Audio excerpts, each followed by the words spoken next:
तो आज हम लोग डीमन स्लेयर की हिस्ट्री के सबसे ज़्यादा स्ट्रॉन्गेस्ट हाशिरा की बात करने वाले हैं। और अगर मैं सबसे ज़्यादा स्ट्रॉन्गेस्ट बोल रहा हूँ मतलब कि इसने मांगा में ऐसे कांड किए हैं जो कि सुन के आप भी कहोगे कि हाँ ये है सबसे ज़्यादा strongest Hashira. The life, the suffering and the death of stone pillar of demon slayer corps, the story of stone Hashira. तो बिना किसी देरी के शुरू करते हैं कुकुशिबो के कातिल की कहानी।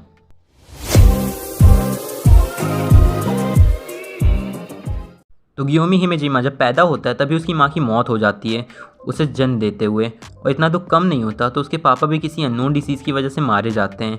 और जब गियोमी छोटा ही होता है तभी एक दिन ज़्यादा फीवर की वजह से गियोमी अपनी आंखें भी खो देता है।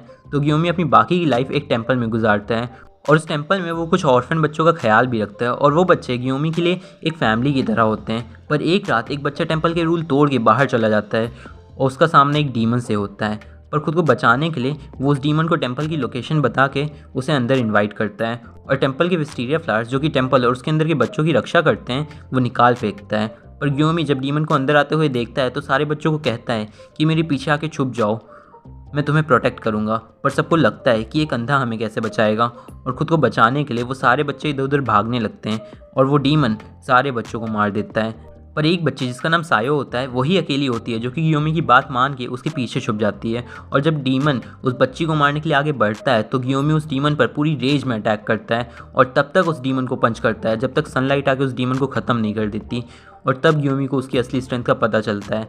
पर जब विलेजर्स सुबह टेंपल में आते हैं तो वो सारे बच्चों की डेड बॉडीज़ को देख के शॉक रह जाते हैं और जो अकेली बच्ची ज़िंदा होती है उससे पूछते हैं कि ये सब किसने किया, ये सब कैसे हुआ। तो वो बच्ची गियोमी की तरफ उंगली दिखा के कहती है मॉन्स्टर। और क्योंकि डीमन की बॉडी सनलाइट की वजह से बिल्कुल ख़त्म हो गई होती है तो सबको लगता है कि गियोमी एक मॉन्स्टर है, उसने सारे बच्चों को मार दिया है। तो गियोमी को मर्डर के जुर्म में कटघरे में बंद कर दिया जाता है। पर एक दिन मास्टर कागाया आके उसे वहाँ से निकाल लेते हैं, उसे डीमन स्लेयर बनने का ऑफर देते हैं जिसे गियोमी एक्सेप्ट करता है और केवल 2 महीने में एक हाशिरा बन जाता है एट द एज ऑफ 19, जो कि बहुत बड़ी बात है क्योंकि एक हाशिरा बनने के लिए एटलीस्ट 3 से 5 साल की ट्रेनिंग चाहिए ही होती है।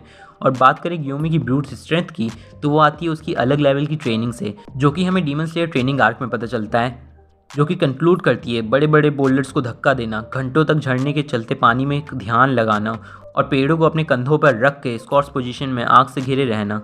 और तांजीरो ने खुद कहा था कि बाकी हाशिरास में स्टोन हाशिरा के ट्रेनिंग मेथड सबसे ज़्यादा टफ हैं और इसीलिए स्टोन हाशिरा को कोई सुगुको नहीं है क्योंकि स्टोन ब्रीथिंग सीखना या फिर उसका कोई डेरिवेटिव बनाना किसी भी ब्रीथिंग से ज़्यादा टफ है। और गियोमी कोई अच्छा टीचर नहीं है ऐसा जेनिया तांजीरो को बताता है और कहता है कि मोस्ट ऑफ द थिंग्स तुम्हें गियोमी को देख के और ऑब्जर्व करके सीखना पड़ता है। इसके अलावा गियोमी मास्टर कागाया के one of the most trusted students में से एक है क्योंकि इसके बाद जब मुजान मास्टर कागाया के मेंशन पर अटैक करता है तो केवल गियोमी को मास्टर कागाया के सुसाइड बॉम्ब की तरह एक्ट करने वाले प्लान के बारे में पता होता है। और जब मेंशन बॉम्ब में ब्लास्ट होता है तो तमायो सामने आके अपनी ब्लड डीमन आर्ट से मुजान को इंजर्ड करती है।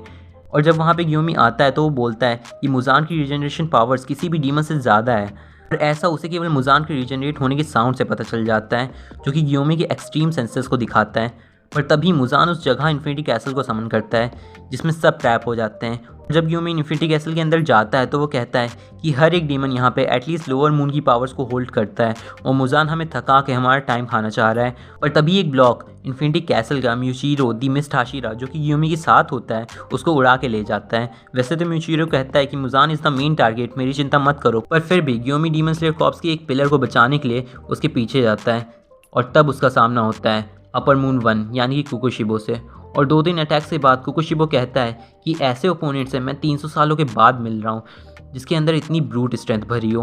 और अगर आपको नहीं पता तो 300 सालों पहले उसने योरीची से लड़ाई की थी और उसके बीच में ना जाने कुकुशिबो ने कितने हाशिरास को मारा होगा, कितनों से लड़ाई की होगी, पर गियोमी उनमें से सबसे ज़्यादा स्ट्रांग होता है। फिर काफ़ी देर तक फाइट चलने के बाद गियोमी कहता है कि इसको मैं मुजान के लिए बचा के रख रहा था, पर अगर मैं यहाँ पर मारा गया तो सब खत्म हो जाएगा। और तब गियोमी अपना डीमन स्लेयर मार्क एक्टिवेट करता है जिसे देख के कुकुशिबो कहता है कि तुम्हारी एज 27 साल लगती है। अगर तुम्हें नहीं पता तो एक डीमन स्लेयर जो कि मार्क मैनिफेस्ट करता है वो 25 की उम्र तक मर जाता है, तो हो सकता है आज रात या फिर कल तक तुम वैसे भी मारे जाओगे। जिसके जवाब में गियोमी कहता है कि तुम्हें क्या लगता है कि हम इन चीज़ों के बारे में नहीं पता।